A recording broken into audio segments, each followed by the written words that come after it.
وسلم، نوری محفل پہ چادر تنی نور کی، نور پھیلا ہوا آج کی رات ہے، چاندنی میں ہے ڈوبے ہوئے دو جہاں، کون جلوہ نما آج کی رات ہے، مانگ لو چشم تر مانگ لو، درد دل اور حسن نظر مانگ لو، ہیں سبز گنبد کے سائے میں گھر مانگ لو، مانگنے کا مزہ آج کی رات ہے، کیونکہ شاہ دولہا بنا، ہاں میرے آقا کو دولہا بنایا گیا، نبی پاک کو خوب نوازا گیا۔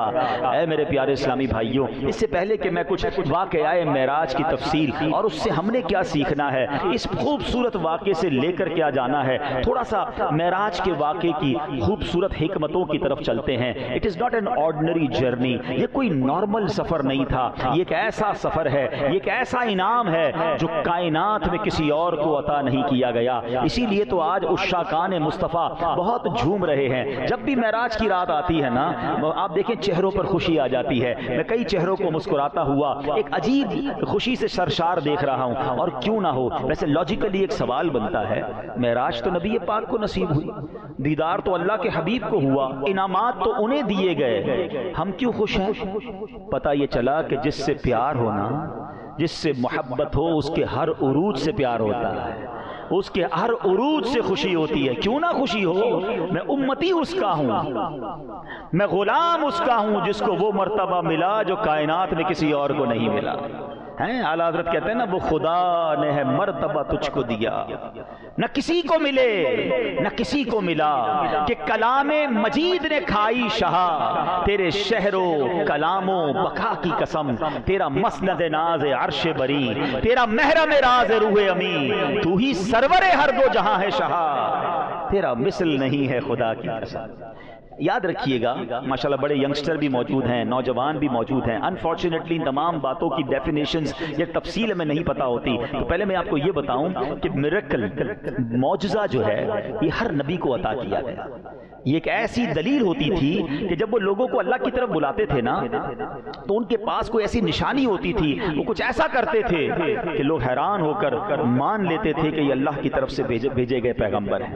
کم و بیش 1,24,000 انبیاء اس دنیا میں آئے، ہر نبی کو یہ معجزہ اللہ پاک نے کوئی نہ کوئی معجزہ ضرور دیا، کسی کو ایک دیا، کچھ کو کئی معجزات ملے، مگر کم از کم ایک معجزہ ہر نبی کو ملا، ٹھیک ہے؟ مگر آؤ میں بتاؤں، جس نبی کے ہم امتی ہیں نا، جناب رسول اللہ صلی اللہ علیہ وسلم خاتم الانبیاء، میرے آقا نبی پاک کو تمام انبیاء کرام کے میریکلز تھے، جو معجزات تھے، وہ تمام کا ٹوٹل صرف نبی پاک کو عطا فرما دیا گیا۔ کہاں 1,24,000 کم و بیش انبیاء کے معجزات، ذات مصطفیٰ صلی اللہ تعالیٰ علیہ وسلم کو ان تمام کا مجموعہ عطا فرمایا گیا، بلکہ اس سے بڑھ کر یہ کہ نبی پاک کو کچھ ایسے معجزات دیے گئے جو کسی کو بھی نہیں دیے گئے، ایکسکلوسیو میریکلز انہیں کہا جاتا ہے، خصائص کبریٰ کہا جاتا ہے، وہ کائنات میں کسی اور کو نہیں دیے۔ اللہ اکبر! پھر کیوں نہ ہم خوشی سے کہیں کہ میری خوش قسمتی، میں تیرا امتی، تو کجا من کجا۔ ارے اللہ کی مہربانی ہے کہ اس نبی کا امتی بنایا ہے جس کو رب نے وہ عطا فرمایا جو کائنات میں کسی کو عطا نہیں فرمایا۔ اچھا، اب یہ بات بھی سمجھنی ہے کہ نبی پاک کے معجزات کی فہرست تو اتنی طویل ہے نا، اتنے معجزات ہیں کہ سیدی اعلیٰ حضرت پتہ کیا لکھتے ہیں؟ کہتے ہیں سرتاب قدم ہے تنے سلطان زمن پھول، نبی پاک کے جسم اطہر ہر عضو جو ہے وہ معجزہ ہے۔ سرتاب قدم ہے تنے سلطان زمن پھول، لب پھول بدن پھول زکن پھول دہن پھول، تنکا بھی ہمارے تو ہلائے نہیں ہلتا، ہم تو تنکا بھی نہیں ہلا سکتے، ہماری کیا اوقات ہے، تنکا بھی ہمارے تو ہلائے نہیں ہلتا، آقا تم چاہو تو ہو جائے ابھی کوہ محن پھول۔ تو وہ میرے آقا ہیں، ٹھیک ہے؟ لیکن بڑی خوبصورت ایمان افروز بات، نبی پاک کے معجزات تو بہت زیادہ ہیں، پیارے آقا کے کیسے کیسے معجزات ہیں کہ آپ زمین پر کھڑے ہو کر چاند کو اشارہ کریں تو 2 ٹکڑے فرما دیں، آپ دعا فرمائیں تو سورج واپس پلٹ آئے ہیں، صحابہ کرام آتے حضور آنکھ باہر آ گئی ہے، نبی پاک لعاب دہن لگائیں، واپس آنکھ لگائیں، دعا کر دیں تو وہ آنکھ پہلی آنکھ سے زیادہ روشن ہو جاتی ہے۔ ہیں لکڑی لے کر آئے حضور تلوار نہیں ہے، آقا لکڑی کو ہاتھ لگائیں تو وہ تلوار بن جائے، یعنی چلتے پھرتے معجزات ہیں نا۔ مگر علماء کہتے ہیں کہ جتنے معجزات ہیں نا واقعی بہت بڑے ہیں، مگر نبی پاک کی شان یہ ہے کہ ان کے لیے ساری باتیں نارمل ہیں، یہ بڑے نارمل سی بات ہے۔ اب یہ بھی تھوڑی سی عجیب بات ہے یار، کیا چاند کا 2 ٹکڑے کر دینا بھی نارمل ہے؟ سورج کو پلٹا دینا بھی نارمل ہے؟ علماء کہتے ہیں ہاں، میرے آقا کی جو شان ہے نا اللہ کی بارگاہ، جو مرتبہ ہے، جو کیلیبر ہے، جو سٹیٹس ہے، اس کے مطابق یہ نارمل سی بات ہے۔ اب میں آج کی دنیا کے حساب سے آپ کو سمجھاتا ہوں۔ ہمیں کوئی کہے کہ یار وہ فلاں آدمی جو نہیں اتنا بڑا آدمی ہے اس نے یہ کام کر دیا، یار بہت بڑا کام کیا ہے، دوسرا آدمی کیا کہتا ہے، میں جانتا ہوں بھائی وہ اتنا بڑا آدمی ہے، اس کے لیے نارمل سی بات ہے۔ ہم کہتے ہیں نا کبھی کبھی یار ہمارے لیے بڑی بات ہے، بٹ جس لیول کا وہ بندہ ہے نا اس کے لیے نارمل ہے یہ۔ علماء کہتے ہیں جو آقا کی شان ہے نا، یہ سارے معجزات نبی پاک کے لیے نارمل ہیں۔ ہاں 2 معجزات ہیں جو بتاتے ہیں شان مصطفیٰ، جو ڈیفائن کرتے ہیں کہ سرور کائنات علیہ الصلوۃ والسلام کا مرتبہ کیا ہے۔ فرمایا وہ 2 معجزات کون سے ہیں؟ ان میں پہلا معجزہ ہے معراج کا معجزہ۔ ہاں وہ بتاتا ہے کہ کس کی بات ہو رہی ہے، کیونکہ اللہ کو تو کسی نے نہیں دیکھا نا، اپنی آنکھوں سے کسی نے نہیں دیکھا دنیا میں، اور رب نے اپنے حبیب کو اپنے پاس بلا کر اپنا دیدار کروایا، اس گفتگو بھی فرمائی، انعامات بھی عطا فرمائے، کیا کیا عطا فرمایا ہے رب جانے، اس کا حبیب جانے ہیں۔ اعلیٰ حضرت کہتے ہیں نا کہ ہمیں تو پتہ ہی نہیں کہ وہاں کیا کیا باتیں ہوئی ہیں، کیا کیا عطائیں ہوئی ہیں۔ خدا ہی دے صبر جانے پرغم، بتاؤں کیوں کر تجھے وہ عالم ہیں، جب ان کو جھرمٹ میں لے کے قدسی جنا کا دولہ بنا رہے تھے۔ نبی رحمت شفیع امت رضا پہ ہو للہ عنایت، اسے بھی ان خلعتوں سے حصہ جو خاص رحمت کے وہاں بٹے تھے۔ حضور جو وہاں خاص آپ پر انوار و تجلیات کی بارش ہوئی نا، ہمیں بھی کچھ حصہ عطا فرمائیے۔ تو کیا کچھ رب نے اپنے حبیب کو عطا فرمایا۔ تو معراج یہ وہ معجزہ ہے جو شان مصطفیٰ کو ڈیفائن کرتا ہے، اسٹیٹس بتاتا ہے سرور کائنات کا کیا ہے۔ اور دوسری بات، دوسرا معجزہ کون سا ہے؟ فرمایا وہ سب سے بڑا معجزہ ہے، اور وہ معجزہ ہے قرآن مجید فرقان حمید کا۔ ہاں قرآن وہ معجزہ ہے جس کو اعظم المعجزات کہا جاتا ہے، اور قرآن کے نازل ہونے والا مہینہ بھی آنے والا ہے نا، ماہ رمضان کی بھی آمد ہے، سبحان اللہ۔ اچھا قرآن بڑا معجزہ کیوں؟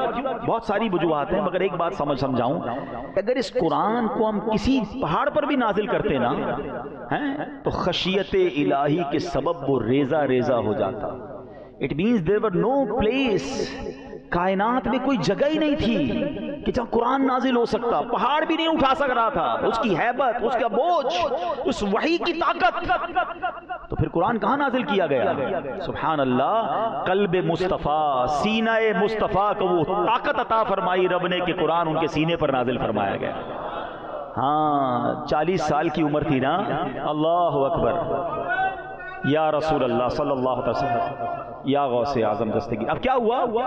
غار حرا ہے، پہلی وحی نازل ہونے والی ہے، وحی کا بوجھ آنے والا ہے نا، سینہ مصطفیٰ کو چاک کیا گیا۔ اوپن ہارٹ سرجری کی بات کرتے ہو نا، آج کہتے ہیں سائنس نے بڑی ترقی کی ہے، یہ بھی معجزہ مصطفیٰ ہے۔ 4 بار نبی پاک کے سینے کو کھولا گیا، کوئی درد نہیں، کوئی نشان نہیں۔ یہاں ڈاکٹرز بھی بیٹھے ہیں، پوچھو ان سے یہ کیسا آپریشن تھا کہ سینے کو بھی کھولا، قلب مبارک کو بھی کھولا، اس میں نور بھی بھر دیا گیا۔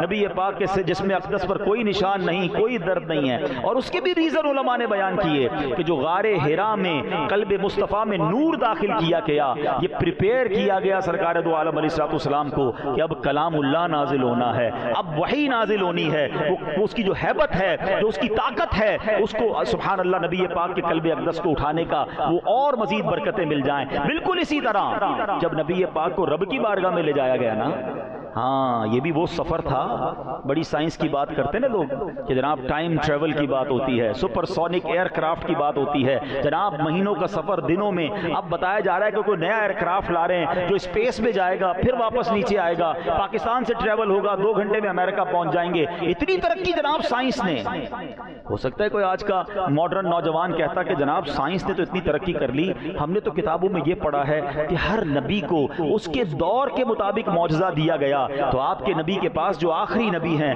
کوئی سائنس کا جواب بھی ہے، کوئی سائنس کے مطابق بھی معجزہ ہے کیا؟ اس سے بڑھ کر کوئی بات ہے؟ ارے دنیا کتنی تیزی سے سفر کر لے، آؤ میں بتاتا ہوں میرے مصطفیٰ کے سفر کی تیزی کا عالم کیا تھا۔ ہاں نبی پاک، اچھا پہلے یہ سمجھ لو یہ انعام کتنا بڑا ہے. یہ جو معراج ہے نا، نبی پاک کو رب کا جو دیدار کرایا گیا، it's not an ordinary thing. اچھا اول تو اللہ کا دیدار کرنا ہی آسان نہ تھا نا. کلیم اللہ ہیں حضرت موسیٰ، کلیم اللہ ہے نا، بات کرتے تھے. وائی از کالڈ کلیم اللہ؟ بات کرنے والے کو، کلام کرنے والے کو کہتے ہیں نا کلیم. اللہ سے بات کرتے تھے. اچھا دنیا کا بھی دستور ہے کہ جب آپ کسی سے بات کریں اور اس سے پیار بھی ہو، اس کی رسپیکٹ بھی ہو، تو آپ کے دل میں تمنا جاگتی ہے کہ یار جس سے بات کر رہا ہوں اس کو دیکھ بھی تو لوں. باتیں تو ہو رہی ہیں مگر دیکھا ہی نہیں ہے. تو آپ کلیم اللہ ہیں، اللہ سے باتیں کرتے تھے. اب اللہ کی بارگاہ میں ریکویسٹ کی کہ یا اللہ میں تجھے دیکھنا چاہتا ہوں، میرے مولا اپنا دیدار تو کرا دے. اچھا وہ بڑی ایکسپیکٹیشن کے ساتھ انہوں نے یہ بات کہی ہوگی، مگر ارشاد کیا ہوا؟ لن ترانی، اے موسیٰ تم مجھے نہیں دیکھ سکتے. ریکویسٹ انکار ہو گیا. اب کیا ہوا؟ فرمایا کہ ٹھیک ہے، کوہ طور پر اللہ کریم کی ایک تجلی نازل کی جائے گی. اللہ کا دیدار نہیں، نور کی ایک تجلی، ریفلیکشن.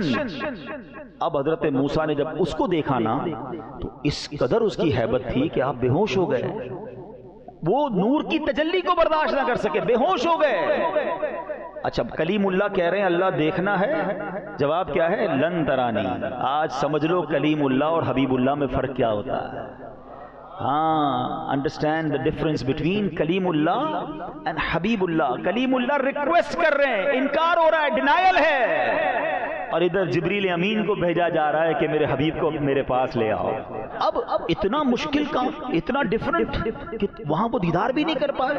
اب یہ صلاۃ والسلام میں جو شعر پڑھتے ہیں نا، آج آپ کو ذرا صحیح طریقے سے سمجھ آ جائے گا. شاعر کہتے ہیں فرق مطلوب و طالب کا دیکھے کوئی، قصہ طور و معراج سمجھے کوئی. Try to understand the difference between طور and معراج. قصہ طور و معراج سمجھے کوئی بے ہوش جلووں میں گم ہے کوئی. کس کو دیکھا یہ موسیٰ سے پوچھے کوئی، آنکھ والوں کی ہمت پہ لاکھوں سلام. یہ شان ہے میرے آقا کی. ٹھیک ہے. اچھا اب بلایا کس شان سے گیا یہ بھی ذرا سمجھنا ہے. 15ویں پارے کی پہلی آیت ہے سبحان اللہ، جہاں معراج کے واقعے کا کیا شاندار انداز میں ذکر ہے. بسم اللہ الرحمن الرحیم. سبحان الذی اسری بعبدہ لیلا من المسجد الحرام الی المسجد الاقصی. آسان ترجمہ قرآن کنز العرفان. پاک ہے وہ ذات جس نے اپنے خاص بندے کو رات کے کچھ حصے میں مسجد حرام سے مسجد اقصی تک سیر کرائی. ٹھیک ہے. اب ذرا سمجھیے گا بات. جب بھی پروٹوکول دیکھیں، اس پورے سفر کا جو خوبصورت پروٹوکول ہے نا، کہ اب آپ نے کسی شخصیت کو، نارمل آدمی کو بلانا ہو، مثال کے طور پہ آپ نے اپنے آفس سے کسی بندے کو بلانا ہے، آپ کیا کہتے ہیں؟ ذرا گھر پہ آ جانا یا آفس آ جانا. آپ کو پتہ خود ہی آ جائے گا، موٹر سائیکل پہ آ جائے گا، رکشہ کرا کے آ جائے گا. آپ بادر نہیں کرتے کیسے آئے گا. کسی مہمان کو بلانا ہو، با عزت شخصیت کو بلانا ہو، آپ کہتے ہیں حضور کنوینس کا انتظام ہے یا ورنہ میں اپنی گاڑی بھیج دوں. اچھا یہ بھی ایک نارمل حد تک ہے، لیکن واقعی کوئی بہت اہم شخصیت ہے تو آپ اپنی گاڑی بھیجتے ہیں. اور اس سے بھی زیادہ کوئی بلیوڈ، کوئی بہت ریسپیکٹفل آپ کے پیر صاحب ہوں، آپ خود جاتے ہیں یا اپنے گھر کے کسی مین آدمی کو بھیجتے کہ بھائی جا کر بزرگوں کو ادب سے لے آؤ. ہے نا، یہ پروٹوکول دنیا میں بھی ہے. اللہ کریم نے اپنی بارگاہ میں اپنے حبیب کو بلانا تھا تو بلانے کے لیے بھیجا کس کو؟ فرشتوں کے سردار ہیں، روح الامین، جبریل امین، وہ آ رہے نبی پاک کے پاس. اچھا کمال دیکھیں کہ پیارے آقا تو آرام فرما رہے تھے. ام ہانی رضی اللہ تعالیٰ عنہ کے گھر نبی پاک آرام فرما رہے ہیں. اچھا اس معراج کی بہت ساری حکمتیں ہیں. میں پچھلے بیانات میں حکمت معراج پر بہت بات کر چکا ہوں، تو میں آج بہت زیادہ حکمتوں پر بات نہیں کروں گا، مگر ایک بڑی خوبصورت بات. یہ جو سال تھا نا، جس سال نبی پاک کو معراج کروائی گئی، ٹھیک ہے، اس کو عربی میں عام الحزن کہتے ہیں، غموں کا سال. اس سال بڑے غم لگے تھے نبی پاک علیہ السلام. حضرت خدیجہ کا انتقال اسی سال ہوا تھا. نبی پاک کے چچا ابو طالب کا انتقال بھی اسی سال ہوا. یہی وہ سال تھا جب نبی پاک کو طائف کے میدان میں معاذ اللہ پتھر برسائے گئے تھے. یعنی ہر طرف سے مشکلات، ہر طرف سے ڈیفیکلٹیز، غم. ہمارے یہاں کیا ہوتا ہے، ہمارے فیملی میں اگر کسی کو کوئی بڑا غم لگ جائے، ہمارے کسی فیملی ممبر کو کسی کا انتقال ہو جاتا ہے بعض اوقات، یا کسی بڑے حادثے سے کوئی گزرتا ہے، ٹراما میں ہوتا ہے، تو ہم کیا کرتے ہیں کہ یار اس کو ذرا تھوڑی سی کہیں سیر کراؤ، یا اس کو کوئی اچھا سا گفٹ دو، اس کو اس غم سے نکالنا ہے، مل کے ذرا اس کے اندر ہیپینس داخل کریں. یہ ٹراما میں ہے، یہ تکلیف میں ہے. ہم اپنے کسی قریبی ساتھی کو غم میں نہیں دیکھ سکتے، فیملی ممبر کو ہم غم میں نہیں دیکھ پاتے. ہم کہتے ہیں بڑا غمگین ہے یار، کچھ کرو اس کے لیے. آئے ہائے ہائے، اب سمجھو میرے رب کو اپنے حبیب سے پیار کیسا ہے. حبیب غمزدہ ہے نا صلی اللہ تعالی علیہ وسلم. نبی پاک کے دل اقدس پر غم ہے. اس غم کا مداوا کیا کیا گیا کہ رب نے انہیں معراج عطا فرما دی، اپنا دیدار کروایا، اپنا مہمان بنایا. اور سنو، سواری کون سی بھیجی؟ دنیا کی کوئی سواری نہیں تھی، جنت کی سواری براق بھیجا گیا. نبی پاک کو براق پر سوار کروا کر. اچھا، ٹریول کی سپیڈ کیا تھی؟ آج لوگ کہتے ہیں یار سپورٹس کار بڑی تیز چلتی ہے. ارے اس سے زیادہ جناب جاپان کی ٹرین بتاتے ہیں وہ 500 کلومیٹر کی رفتار سے چلتی ہے. ارے جناب بڑی فاسٹ ایئر کرافٹ آ گئے ہیں. سنو، یہ کیسا سپیڈی ٹریول تھا کہ نبی پاک اس رات مسجد اقصی بھی گئے، انبیاء کی امامت بھی کی، انبیاء سے ملاقات اور گفتگو بھی کی. پہلے آسمان پر پہنچے، وہاں نبیوں سے ملاقات، دوسرے، تیسرے، چوتھے، پانچویں، چھٹے، ساتویں آسمان، پھر سدرۃ المنتہا پر پہنچے جہاں جبریل امین بھی پیچھے رہ گئے. کہتے حضور آگے میں بھی نہیں جا سکتا، کوئی آگے نہیں جا سکتا. اب اللہ کے حبیب علیہ الصلوۃ والسلام آگے جاتے ہیں اور سبحان اللہ رب کی بارگاہ میں پہنچ جاتے ہیں. اللہ سے ہم کلام ہوتے ہیں، 50 نمازیں عطا ہوتی ہیں، پھر واپس آتے ہیں. طویل واقعہ ہے. حضرت موسیٰ کے کہنے پر پھر جاتے ہیں. لوگ کہتے ہیں نبی پاک کو ایک بار دیدار نصیب ہوا. ارے اس ایک رات میں کتنی بار دیدار نصیب ہوا کہ بار بار جاتے ہیں اور 5 نمازیں بھی کروا لی، جنت کے طبقات بھی دیکھے، دوزخ کے طبقات بھی ملاحظہ فرمائے، عذاب بھی دیکھے. یہ سارا ٹریول کر کے میرے آقا جب واپس آتے ہیں تو حدیث کی کتابوں میں لکھا ہے جس بستر کو چھوڑ کے گئے تھے وہ بستر ابھی بھی گرم تھا. وضو کیا تھا، پانی بہ رہا تھا.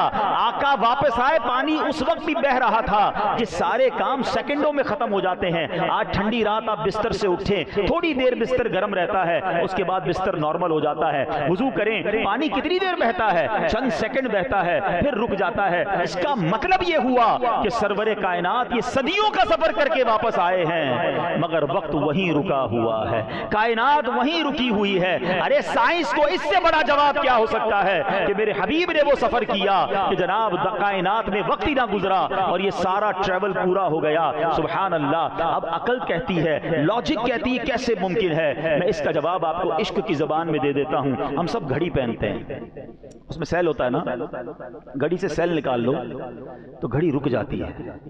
تھوڑی دیر بعد پھر سیل لگائیں تو ٹک ٹک ٹک ٹک کر کے چلنا شروع ہو جاتی ہے. ایسا ہی ہے نا. دراصل بات یہ ہے کہ میرے آقا اس کائنات کی جان ہے. وہ جو نہ تھے تو کچھ نہ تھا، وہ جو نہ ہو تو کچھ نہ ہو. کیوں؟ جان ہے وہ جہان کی، جان ہے تو جہان ہے. ارے جب کائنات کی جان ہی چلی گئی تھی تو کائنات رک گئی تھی. آقا سفر کر کے واپس آئے، کائنات نے پھر چلنا شروع کر دیا. تو یہ معراج ہے. ہاں، یہ شان ہے میرے آقا کی، یہ ٹریول کروایا گیا، یہ انعامات دیے گئے. اچھا، آج ہم معراج مصطفیٰ کو ایک اور انداز سے سمجھتے ہیں. خوبصورت باتیں ہیں انشاءاللہ. اب آپ سنیں گے تو اندازہ ہوگا کہ معراج کی رات نبی پہلے ایک بات سمجھیے، یہ معراج کا جو ٹریول صرف ایک واقعہ نہیں ہے، ایکچولی پورا نصاب ہے. ہاں، اگر اس کو پورے چیپٹر کی طرح پڑھا جائے نا، سبق کی طرح پڑھا جائے تو یہ پورے سفر میں اتنی باتیں سیکھنے کے لیے ہیں کہ ہماری عقل حیران ہو جاتی ہے. انفارچونیٹلی ہمیں دنیا بھر کے بہت سارے واقعات، ہسٹوریکل ایونٹس پتہ ہیں، ہمارے بچوں کو پتہ نہیں کتنے جو نا دنیا بھر کے لوگوں کے واقعات پتہ ہیں، مگر خود نبی پاک کی سیرت اور آپ کے معجزات کے بارے میں ہم کم جانتے ہیں. میں 2-3 واقعات یا 2-3 باتیں ڈسکس کر سکوں گا، لیکن اس کو کنٹینیو پڑھنے کی حاجت ہے. سیرت مصطفیٰ کی کتابوں میں بھی ضرور پڑھیں. معراج کی روایات میں یہ ہے کہ جب نبی پاک علیہ السلام مکہ مکرمہ سے مسجد اقصی پہنچے. اچھا، یہ بھی بڑا ریلیونٹ کوسچن ہے کہ جب رب نے اپنے پاس بلانا تھا تو مسجد اقصی کیوں لے جایا گیا؟ ڈائریکٹ نبی پاک آسمانوں کی طرف چلے جاتے، سدرۃ المنتہا پہنچ جاتے، بیت المقدس کیوں لے جایا گیا؟ سبحان اللہ، تو وہاں نبی پاک کے آپ کے شان اور آپ کے مقام کے اظہار کے لیے آپ کو بلایا گیا۔ کائنات کی سب سے عظیم جماعت، کائنات کی سب سے عظیم، یوں سمجھے کہ نبی پاک کو امامت عطا کرنی تھی۔ یہ کیسی نماز تھی، یہ کیسی جماعت تھی کہ سارے انبیاء مسجد اقصی میں موجود ہیں اور صفے بنائے کھڑے ہیں، انتظار ہے امام کا، اور نبی پاک پہنچتے ہیں۔ جبریل امین نے نبی پاک کے ہاتھ مبارک کو پکڑا اور نبی پاک کو مصلی کی طرف بڑھا دیا۔ میرے آقا نے امامت فرمائی، صف بصف کھڑے ہیں انبیاء، مصطفیٰ امام ہو گئے۔ سبحان اللہ، یہ کیسی نماز تھی؟ سیدی اعلیٰ حضرت فرماتے ہیں نا، کہ فرماتے ہیں نماز اقصی میں تھا یہی سر۔ سر کہتے راز کو، کیا راز تھا؟ نماز اقصی میں تھا یہی سر، عیاں ہو معنائے اول آخر، پتا چل جائے دنیا کو کہ کون اول ہے کون آخر ہے دست بستہ پیچھے حاضر جو سلطنت آگے کر گئے تھے، یعنی بڑے بڑے انبیاء جو اب سلطنت کر کے گئے، مگر میرے نبی کے پیچھے ہاتھ باندھے کھڑے ہیں۔ پوری دنیا کو یہ میسج دینا تھا کہ آپ امام الانبیاء ہیں، آپ خاتم الانبیاء ہیں، آپ کا جو مرتبہ ہے وہ کائنات میں کسی اور کا نہیں ہے۔ اور سبحان اللہ، یہاں نبی پاک کو نماز کے بعد پیاس محسوس ہوئی۔ اب ذرا سمجھیے، تو اب جبریل امین نے 2 پیالے پیش کیے آپ کی بارگاہ میں، 2 پیالے پیش کیے گئے، ایک دودھ کا اور ایک پاکیزہ شراب کا، کہ دونوں میں سے کچھ بھی چوز کر لیں۔ تو پیارے آقا علیہ الصلوۃ والسلام نے دودھ کو قبول فرمایا۔ جبریل امین نے کیا کہا؟ الحمدللہ الذی ہداک الفطرۃ، تمام تعریفیں اللہ پاک کے لیے جس نے آپ کو فطرت یعنی نیچر کی طرف رہنمائی فرمائی۔ لو اخذت الخمر غوت امتک، اگر آپ شراب کا پیالہ قبول فرماتے تو آپ کی امت گمراہ ہو جاتی۔ نبی پاک نے دودھ کو سلیکٹ کیا۔ اب علماء نے اس میں بہت خوبصورت گفتگو لکھی ہے کہ سبحان اللہ، ہم اس نبی کے امتی ہیں۔ پیارے آقا علیہ الصلوۃ والسلام نے امت پر کرم فرمایا، دودھ کا پیالہ قبول فرمایا اور امت کو گمراہی سے بچا لیا۔ اب ہمیں کیا سیکھنا ہے کہ یہ امت فطرت پر قائم رہنے والی امت ہے، لہٰذا ہم سب پر لازم ہے کہ ہم فطرت پر قائم رہیں۔ اب یہ فطرت کیا ہے؟ فطرت پر قائم رہنا کسے کہتے ہیں؟ آئیے ذرا اس کے بارے میں، اس کی امپورٹنس سنتے ہیں۔ قرآن مجید میں اللہ کا پاک ارشاد فرماتا ہے، فطرۃ اللہ التی فطر الناس علیہا لا تبدیل لخلق اللہ ذالک الدین القیم ولکن اکثر الناس لا یعلمون۔ آسان ترجمہ قرآن کنز العرفان، یہ اللہ کی پیدا کی ہوئی فطرت ہے جس پر اس نے لوگوں کو پیدا کیا۔ اللہ کے بنائے ہوئے میں تبدیلی نہ کرنا، یہی سیدھا دین ہے، مگر بہت سے لوگ نہیں جانتے۔ پتا چلا کہ دین جو ہے نا ہمارا، یہ دین فطرت ہے، یہ نیچر سے ہٹ کے نہیں ہے۔ باقی سب نیچر سے ہٹ کے جو ادھر ادھر رائٹ لیفٹ چلے جاتے ہیں، میں آگے بتاؤں گا آپ کو۔ اللہ کریم نے مجھے اور آپ کو دین فطرت عطا فرمایا ہے، سبحان اللہ۔ اب ذرا غور سے سنیے گا حدیث پاک، ما من مولود الا یولد علی الفطرہ۔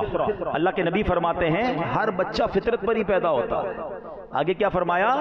فَأَبَوَاهُ يُهَوِّدَانِهِ أَوْ يُنَصِّرَانِهِ، یعنی اس کے ماں باپ ہوتے ہیں، اس کے پیرنٹس ہوتے ہیں جو اسے یہودی یا نصرانی بنا دیتے ہیں۔ ماں باپ کو دیکھ کر، رشتہ داروں کو دیکھ کر پھر وہ کوئی اور مذہب اختیار کرتا ہے۔ اس کو اور اچھی انداز سے سمجھیے گا۔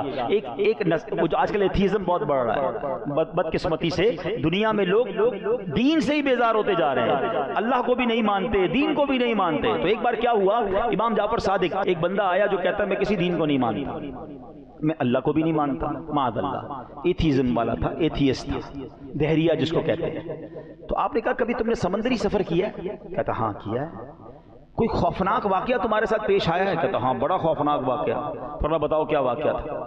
کہتا واقعہ یہ تھا، سمندر میں جا رہا تھا، کشتی بھی تھی، ملاح بھی تھا جو کشتی چلانے والا تھا، اچانک طوفان آ گیا، بڑی خطرناک موجیں آئیں، میری کشتی پرخچے اڑ گئے اور ملاح بھی ڈوب گیا۔ میں پریشان، میں نے ایک تختہ پکڑ لیا، تختے کو لے کر چلتا رہا، آخر کار وہ تختہ بھی ٹوٹ گیا۔ اب اتنا بڑا سمندر، میں اکیلا، پھر بھی میں تیرتا رہا، اچانک موجیں آئیں، موجوں نے اٹھا کر مجھے ساحل پر پھینک دیا اور میں بچ گیا۔ امام جعفر صادق رحمۃ اللہ تعالیٰ نے کیا فرمایا، ذرا سنیے گا۔ آپ نے فرمایا کہ جب تم سمندر میں اترے تھے تمہیں کشتی پر اور ملاح پر اعتماد تھا، کشتی چلانے والے پر، اس کے بعد کشتی تمہاری پرچے اڑ گئی، ٹوٹ گئی، پھر تم نے تختہ پکڑ لیا، تمہیں تختے پر اعتماد تھا، اس کے بعد تختہ بھی چلا گیا، اب تو تم تنہا تھے نا، پھر کسی پر امید تھی تمہیں کہ تم بچ جاؤ گے؟ کہتے ہیں ہاں دل کے کسی کونے میں امید ضرور تھی کہ شاید میں بچ جاؤں گا، میں اسی لیے تیرتا رہا۔ حضرت امام جعفر صادق نے پتہ ہے کیا کہا؟ سبحان اللہ، آپ فرماتے ہیں یہ جو تمہیں خوفناک حالت میں بھی جو تجھے ایک امید تھی نا تو بچ جائے گا، جس ہستی پر تجھے بھروسہ تھا اسی کو خدا کہتے ہیں۔ تیرے دل میں جو یہ آخری امید جو تھی نا، یہی وہ رب ہے جس نے امید ڈالی تھی تیرے دل میں، اس نے تجھے ڈوبنے سے بچا لیا۔ اللہ اکبر، وہ سوچنے لگا کہ بات تو ٹھیک ہے، کلمہ پڑھ کر مسلمان ہو گیا۔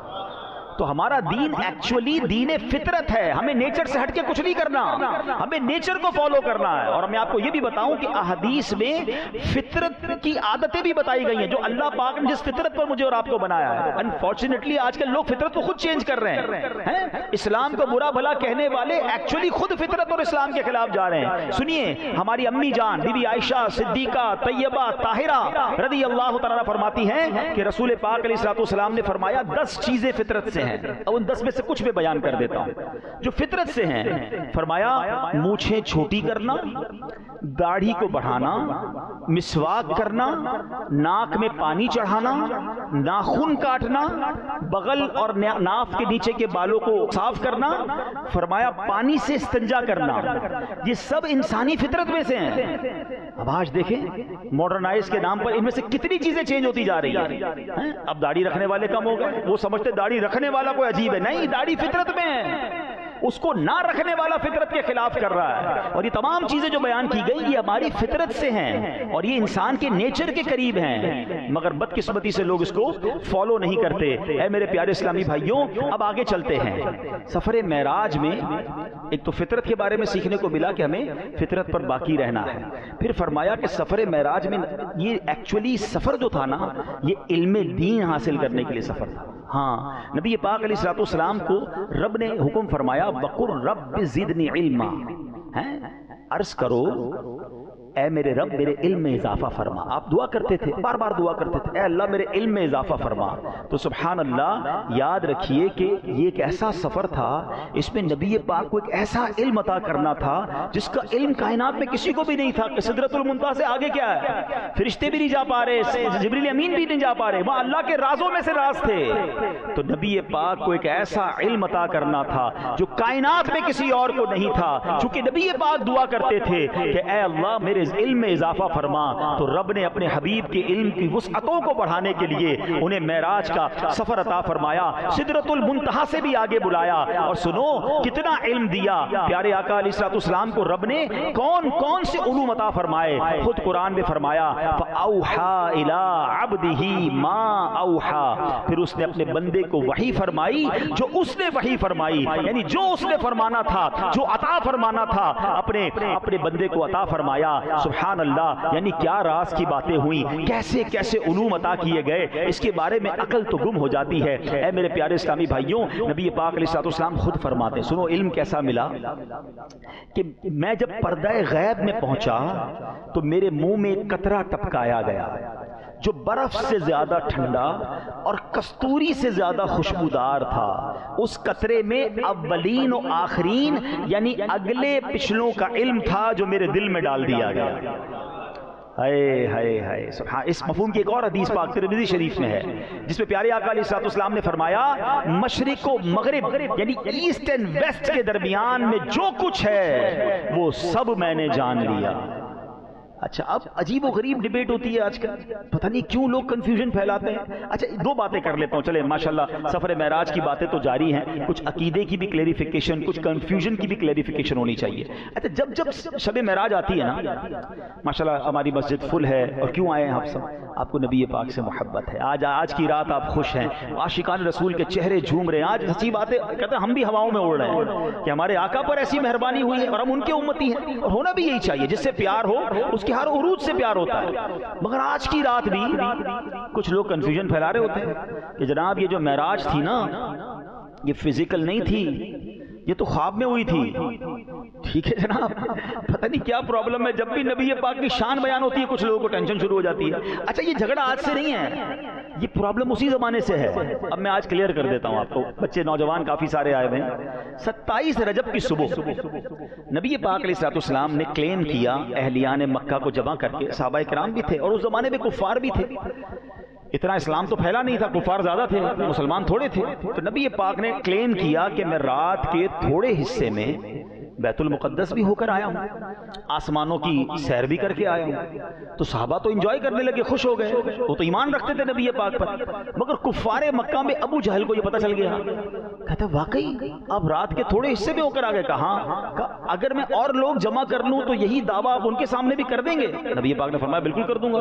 اس بدبخت نے کیا کیا، مکے کے دوسرے کفار کو جمع کیا، سنو آؤ آؤ، جو اللہ کا نبی اپنے آپ کو کہتے ہیں کیا کہہ رہے ہیں؟ جیسے نبی پاک کو کہا ذرا دوبارہ فرمائیے، پیارے آقا نے وہی فرمایا کہ میں رات کے تھوڑے حصے میں بیت المقدس سے ہو کر آ گیا۔ حدیث کا خلاصہ بیان کر، انہوں نے زور زور سے ہنسنا شروع کر دیا، مذاق اڑانا شروع کر دیا نبی پاک کا۔ یہ پاسبل ان کو نہیں لگتا تھا، کیونکہ فزیکلی وہ ٹریول کتنا تھا۔ اب میں آپ کو اس طرح سمجھاتا ہوں کہ آپ کو عشاء کی نماز میں اس مسجد میں کوئی بندہ امام صاحب کو ملے، امام صاحب کیسے ہیں، ٹھیک ہیں، اور پھر فجر میں آ کر کہے کہ امام صاحب رات میں امریکہ گیا تھا اور فجر میں آ گیا ہوں۔ امام صاحب کہیں یار جہاز میں بھی جائے گا تو 15 گھنٹے جانے کے، 15 گھنٹے آنے کے، رات میں چلا گیا واپس بھی آ گیا، لاجیکلی تو سمجھ نہیں آ رہا ہے۔ اچھا اگر وہ بندہ یہ کہے کہ امام صاحب میں خواب میں امریکہ گیا تھا اور فجر میں واپس آ گیا ہوں، امام صاحب کہیں گے کوئی بات نہیں، میں بھی رات گھومتا ہی رہتا ہوں، میں مدینے جاتا ہوں، تم امریکہ چلے گئے۔ خواب میں تو سارے ہی جاتے ہیں نا، ٹینشن تو نہیں ہے نا، امام صاحب کو بھی کوئی ٹینشن نہیں، نمازی کو بھی کوئی ٹینشن نہیں۔ اب مزے کی بات بتاؤں، یہ ابو جہل نے جو جھگڑا کیا نا، یہ جھگڑا ہی ہمارا آنسر ہے۔ میں آپ سب سے اچھا پہلے میں جھگڑے کی اور ذرا تفصیل بتا دوں۔ پہلے تو اس نے خوب ہنگامہ کیا، اب اس کے دماغ میں خیال آیا کہ نبی پاک کے بہت قریبی ساتھی ہیں ابو بکر صدیق رضی اللہ تعالیٰ۔ اچھا وہ اس کانورزیشن میں اس وقت یہاں موجود نہیں تھے، اپنے گھر میں تھے، کہا آج چلتے ہیں ابو بکر کو بہکا کے آتے ہیں۔ کچھ لوگ پہنچ گئے سدرۃ صدیق اکبر کے دروازے پر، دروازہ کھٹکھٹایا، آپ نے دروازہ کھولا، کہا اے ابو بکر بڑے بزنس مین بنتے ہو، تمہاری عقل کے بڑے چرچے ہیں، تمہیں پتہ ہے تمہارے نبی کیا کہتے ہیں؟ کہا کیا فرماتے ہیں؟ کہا وہ کہتے ہیں رات کے تھوڑے حصے میں بیت المقدس ہو کر آ گئے۔ اچھا میں کنفیوژن دور کر دوں نوجوانوں کی کہ کیا واقعی اتنا دور تھا کہ آ نہیں سکتا تھا کوئی؟ اس زمانے میں مکے سے بیت المقدس جانا 1 مہینے کا راستہ تھا، اگر گھوڑے پہ بھی جاتے، اونٹ پہ بھی جاتے، اور تو کوئی ٹریول تھا نہیں نا۔ 1 مہینہ جانا، 1 مہینہ واپس، لاجیکلی تو پاسبل نہیں تھا۔ جیسے ہم سوچ رہے کہ عشاء پڑھ کے امریکہ بھی گیا اور واپس آ گیا، وہ تو 1 مہینے کا راستہ تھا۔ تو حضرت ابوبکر صدیق کو جب کہا کہ اے ابوبکر پتہ ہے تمہارے نبی کیا کہتے ہیں؟ کہا کیا فرماتے ہیں؟ کہ فرمایا رات کے تھوڑے حصے میں بیت المقدس سے ہو کر آ گئے ہیں۔ صدیق اکبر نے کہا کیا واقعی میرے نبی ایسا کہتے ہیں؟ اچھا ہو سکتا ہے جو سوال کرنے گیا ہو نا، اس نے کہا جناب آج لگتا ہے تیر نشانے پہ پڑا ہے، ابو بکر معاذ اللہ ہل جائیں گے۔ کہاں یہی کہہ رہے ہیں رات کے تھوڑے حصے میں بیت المقدس ہو کر آئے ہیں۔ اچھا صدیق اکبر کی شان دیکھیں، کنفرم کرنے نہیں گئے نبی پاک کے پاس، کہتے ہیں اگر میرے حبیب فرماتے ہیں تو حق فرماتے ہیں، اگر انہوں نے کہا ہے تو سچ کہا ہے۔ یہ مسئلہ حل ہو گیا نا۔ مجھے بتاؤ اس زمانے سے لے کر آج تک جو عاشق معراج کے واقعے پر جھوم رہے ہیں، جو خوش ہو رہے ہیں، وہ صدیق اکبر کی ادا کو ادا کر رہے ہیں، اور آج بھی جو کنفیوژن پھیلا رہے ہیں وہ ابو جہل کی ادا کو ادا کر رہے ہیں۔